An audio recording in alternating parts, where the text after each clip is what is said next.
Hello, YouTubers. Joe Kersey here on July 31st, 2014, about 2 o'clock in the afternoon. And I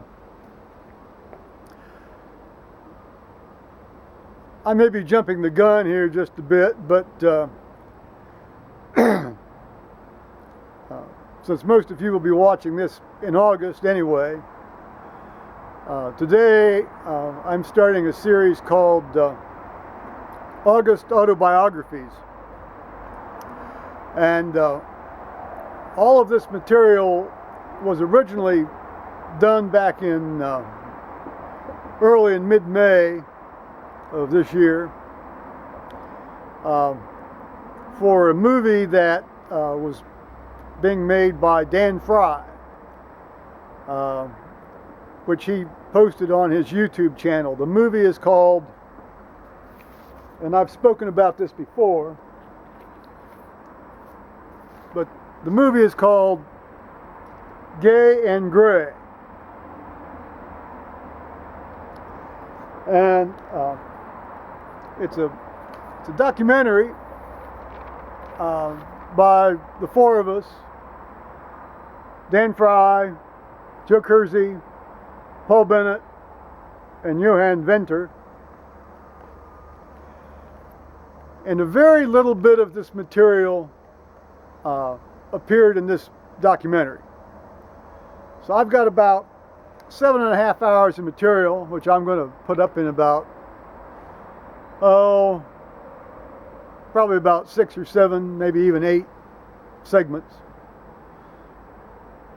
during the month of August. And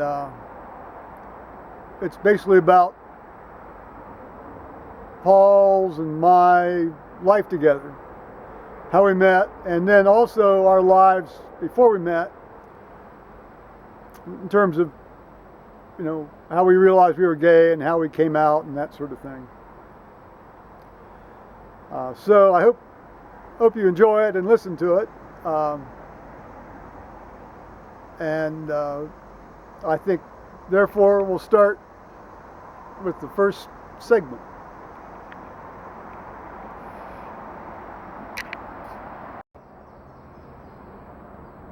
Now, when did I first suspect I might be gay? Actually, I knew there was something, you know, that I was very different, you know, I was very different from other people. I sensed that about the age of 5. And the tip-off for me was at the swimming pool that summer, the local town community pool. I became absolutely fascinated with these 16, 17, 18-year-old guys over there, you know, at the other side of the pool, because that's where the teenagers hung out.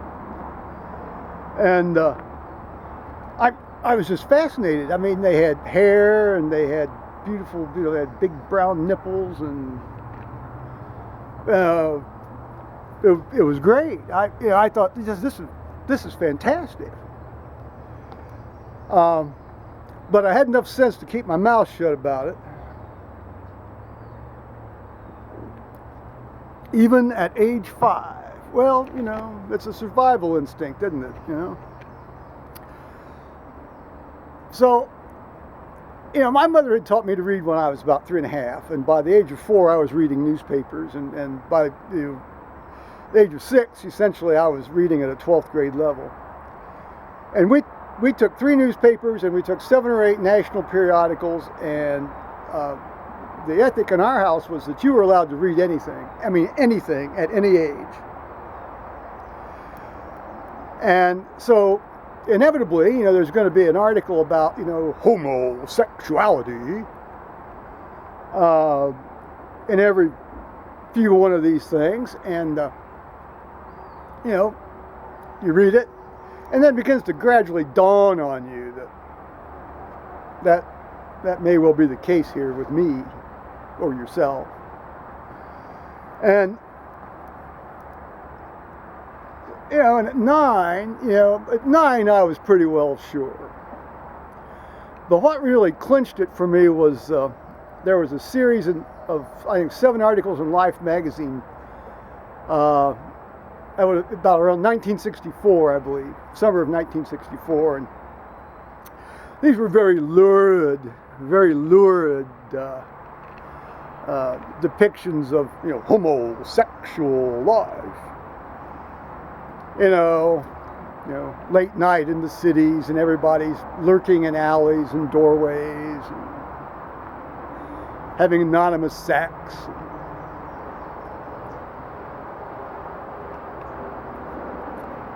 The usual thing. Most of these guys end up unhappy. That kind of nonsense. And then. When I turned 14, my best friend, had taught me how to jack off. Well, we did more than just, do a little jacking off. Eventually, we got into sucking. And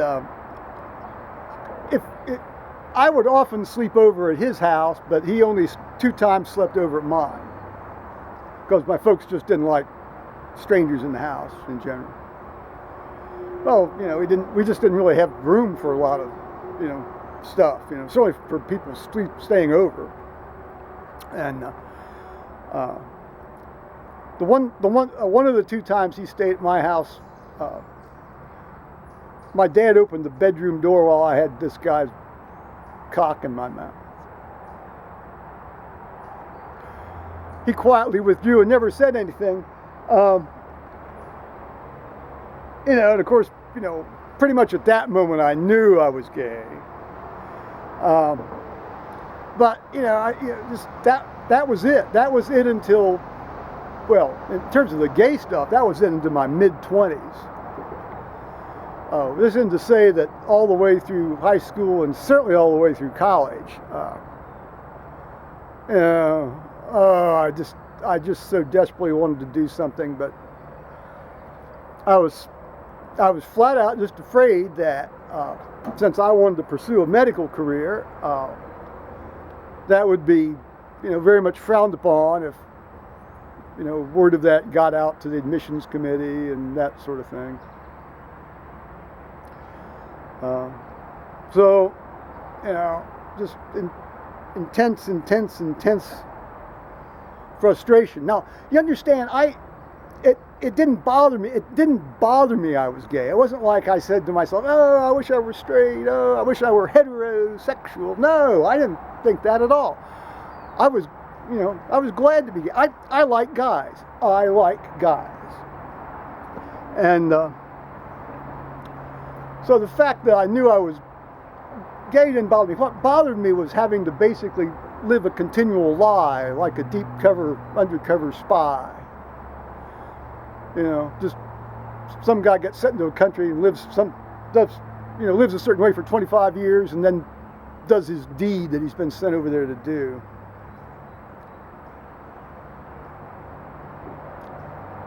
That's it's living a life of constant deceit, and eventually the cognitive dissonance that is stirring up inside you after a certain amount of time hits a breaking point. And so that's what essentially forced me to come out. Officially, come out officially at about age 28, but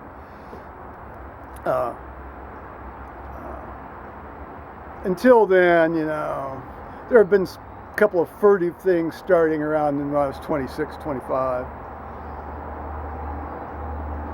Excuse me. So that's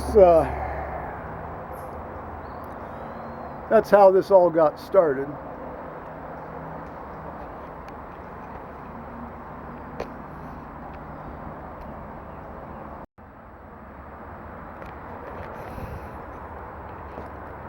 But Joe, you say, how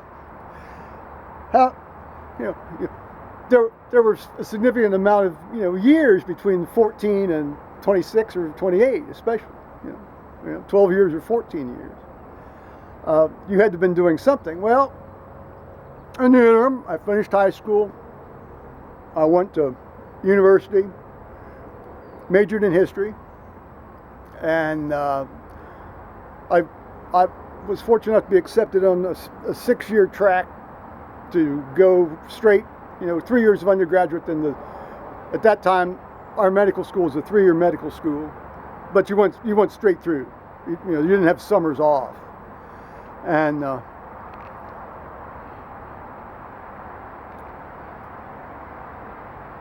so I finished university and medical school in 6 years, and graduated in '75, and then I did a year of surgery residency training, and then 2 years of anesthesia residency training, and very short stint on the faculty down at the same university for about 4 months until the new chairman came in and cleaned house. So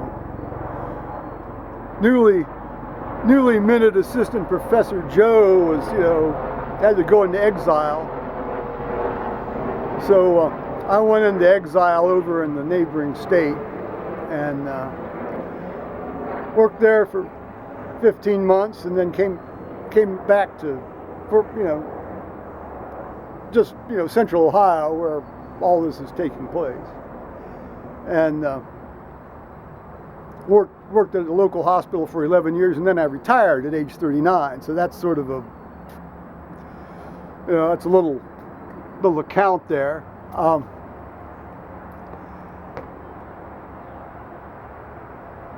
In the interim, there were other things went on too. I was always tried to develop personal relationships, friendships with some of my favorite instructors in college. And there were a number of people in the history department that I socialized with all the way through. But then, when I'm in medical school, and given the way, they're not on a 10-year track, so they're turfed out and they're gone. So they're out of town, they're gone. So, I'd go over there to these people's folks, these folks' places for dinner. Sometimes 2 or 3 times a week. I'd bicycle up to their place, and spend the evening, and bicycle back. And it was great. And so I said to myself, Joe, you're gonna have to find somebody else to feed you from every now and again. Yeah, it sounds calculating, but sometimes you are what you are. I didn't have much money. You got to survive. So I said, well, who do I remember? Who do I remember? And it was my freshman, one of my freshman English composition teachers that I'd had her class in 1970, and so here it is, 1972, and I find out her address and bicycle up from my apartment and just show up at her house and knock on her door.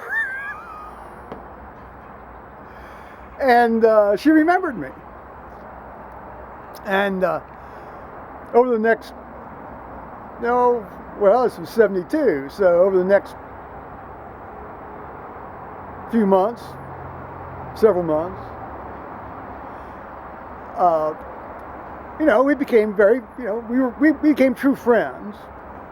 And I'd go up there and eat, probably 2 or 3 times a week, like I said, and she'd take me to English department parties and that sort of thing. And I met her friends, and I got along with all these folks.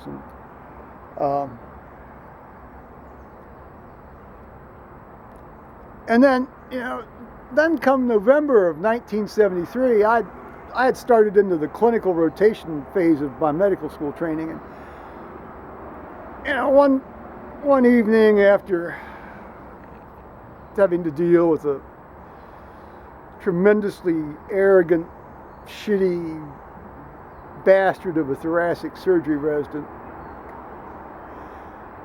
I drove up to her place, and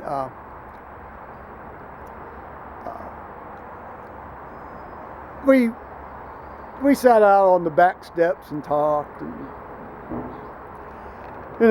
one thing led to another. Well, hell, I was 21. I mean, you take any 21-year-old guy and punch the right buttons, things are going to work. They're going to work whether the guy particularly wants them to work or not. Certainly, I wasn't hoping for them to work in this, for the forthcoming purpose. Let's put it that way. Nonetheless, the forthcoming purpose was that she and I fucked. And that was my first time.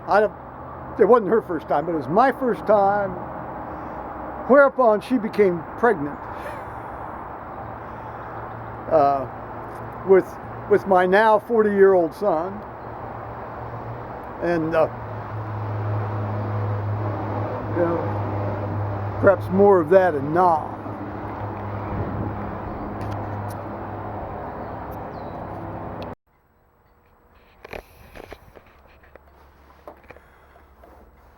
So it's pretty much every guy's nightmare, isn't it? You get some woman pregnant. Now I have to mention that this woman, now my ex-wife, so I jumped ahead,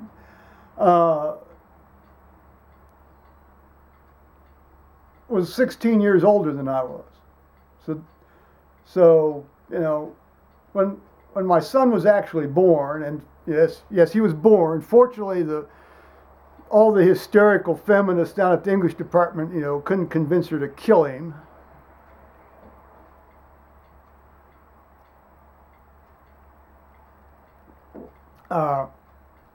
When he was born in 1974, I was 22, and she was 38.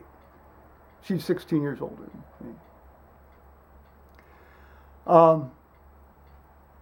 Now, at that time, the state of Ohio required, a child who, born to an unmarried woman, that the father's name could not be entered on the birth certificate.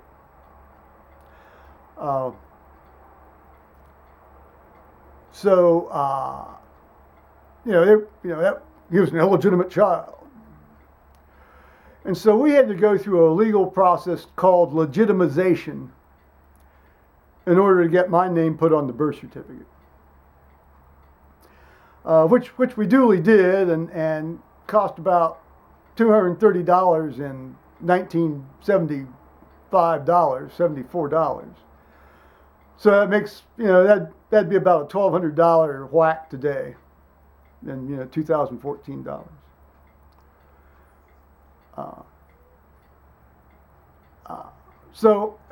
As part of the process, we had to get I had to get a birth certificate to give to the lawyer, and so you send in your money. It was a $1 check, written to like the State Department of Statistics or Vital Statistics or something like that.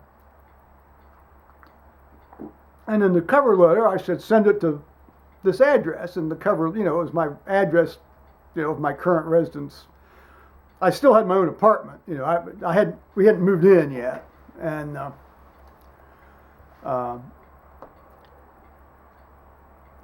well, actually we had, but anyway, I had it sent to, but I was still keeping the other apartment, and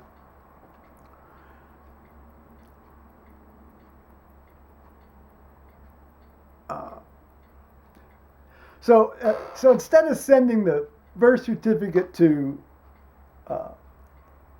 my apartment in Columbus.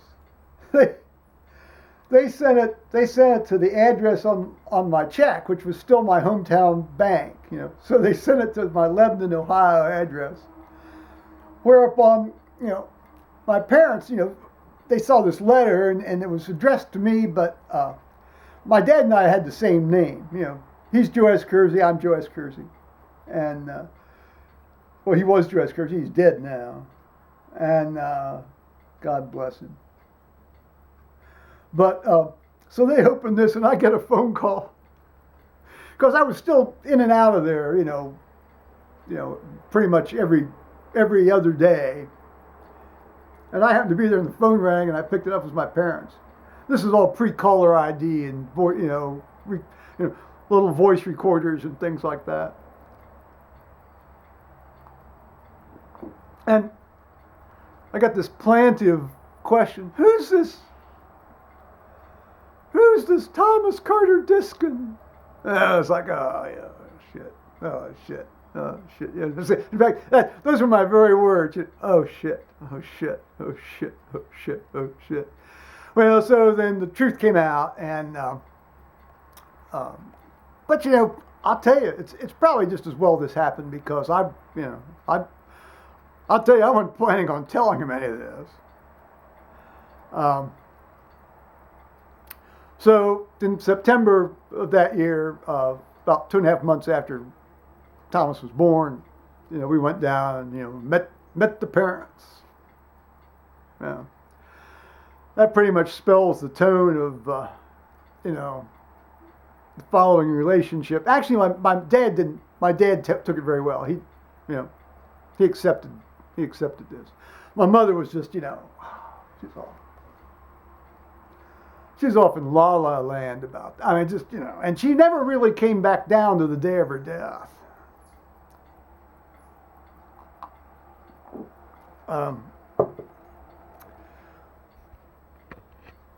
Yeah.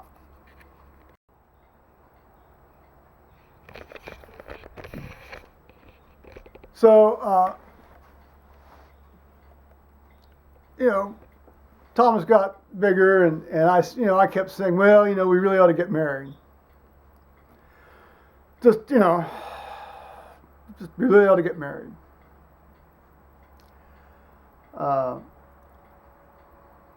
And we did in May of 1975. My dad had died in January of 1975, and say my mother didn't come to this little, very private, small ceremony conducted in the local, one of the local Episcopal churches. And, one of the few times I'd ever been in an Episcopal church. Actually, I think only the second time I'd ever been in an Episcopal church. Well, that's neither here nor there. So,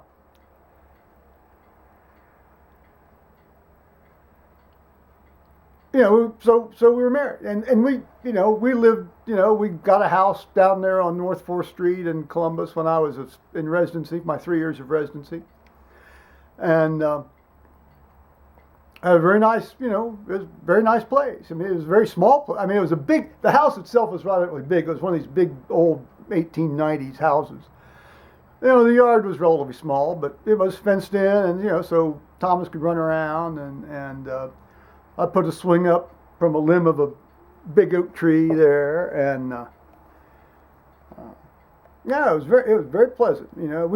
We'd have people over, we'd have big parties out back, and I improved the back porch so you could sit out in the back porch properly. And it was a nice life. It was a nice life. But having said that, then, we had to go into exile in Fort Wayne, and about that time I was, by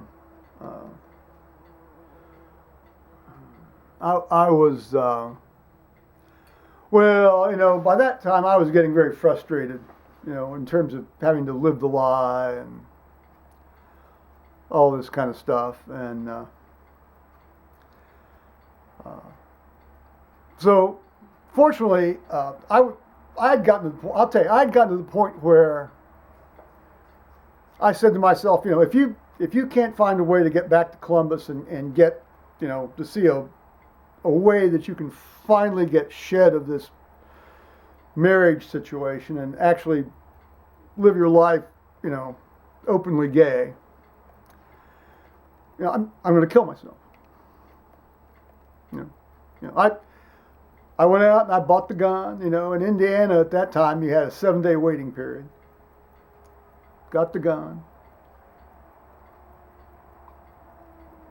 And I figured I was going to give myself pretty much the better part of another, half year or 9 months up there.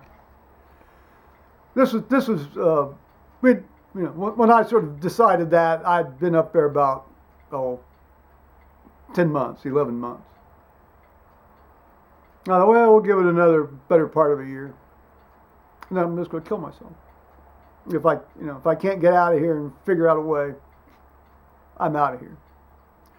Well, fortunately, God, acting through the agency of Merle Welch, who was one of the guys that trained me in anesthesia, got me back to this local hospital where he had become the medical director of anesthesia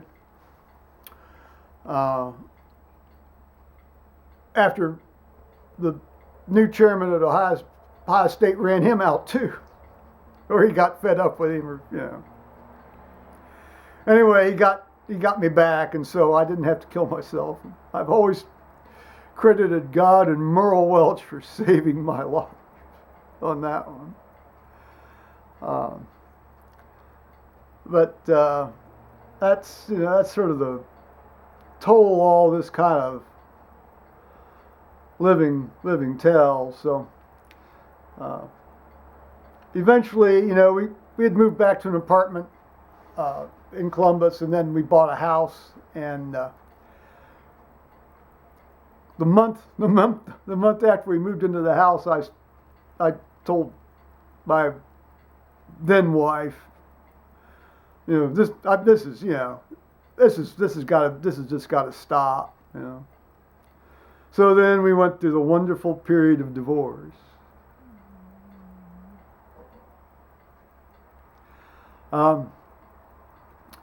I had an interesting interview with the attorney. I asked around in the operating room to see, I asked all the nurses who had gotten divorced what attorney they'd use, and 4 of the 7 of them used the same guy. And so I made a point to see this guy, and I said, I understand that you're a real ball buster and ball cutter when you do a divorce. And he says, yes, I am. I said, can you be a real ovary buster too for a gay man? And he said, sure. And so, this guy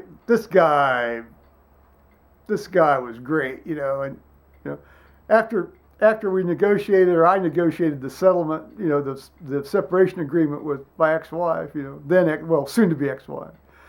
He said, and her side agreed to it. Her side agreed to it. He says, I ought to give you the Silver Bullet Award.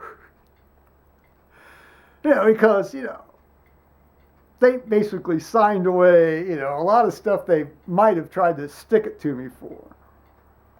Thanks be to God. So, she was staying in the house. It was still my house, but I paid for it for the next, about 20 some years. But, it was my house. It was my property. So, stuff, huh? Covet not thy neighbor's ass.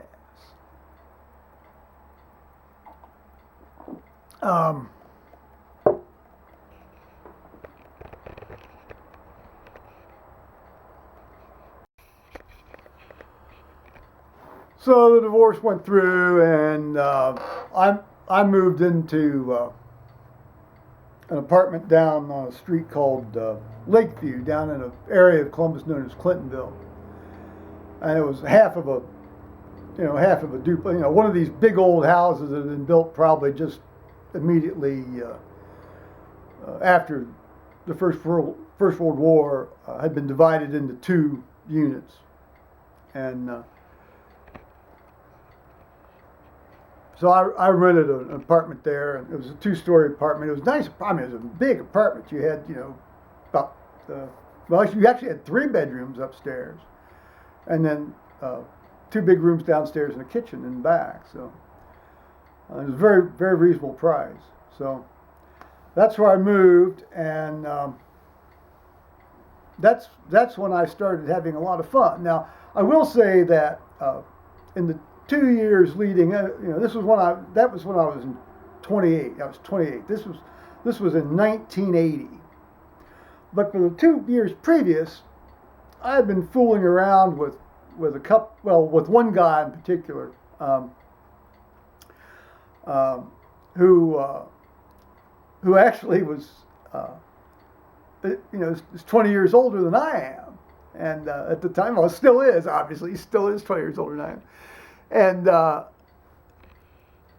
we had all these very furtive meetings. Now, he was very good friends with my now ex-wife, and so we'd been at a lot of the same parties together, and there'd always be this sort of looking at this little eye contact and nods and things across the room,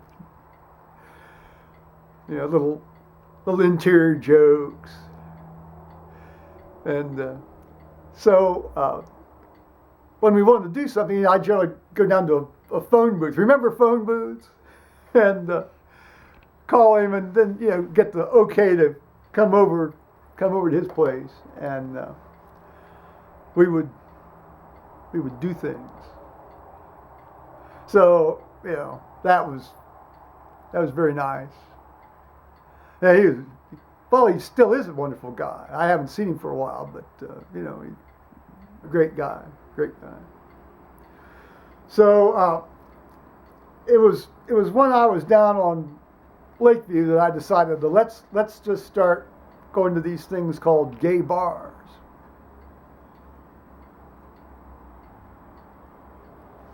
And so I did.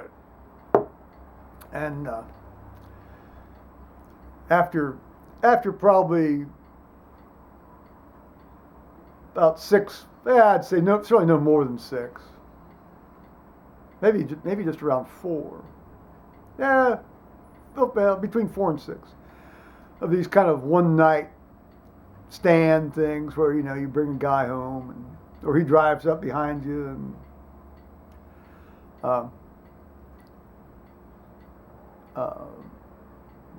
pretty much the following night, on November 16th, 1980, that's when I met Paul. And that's a subject for another little segment here.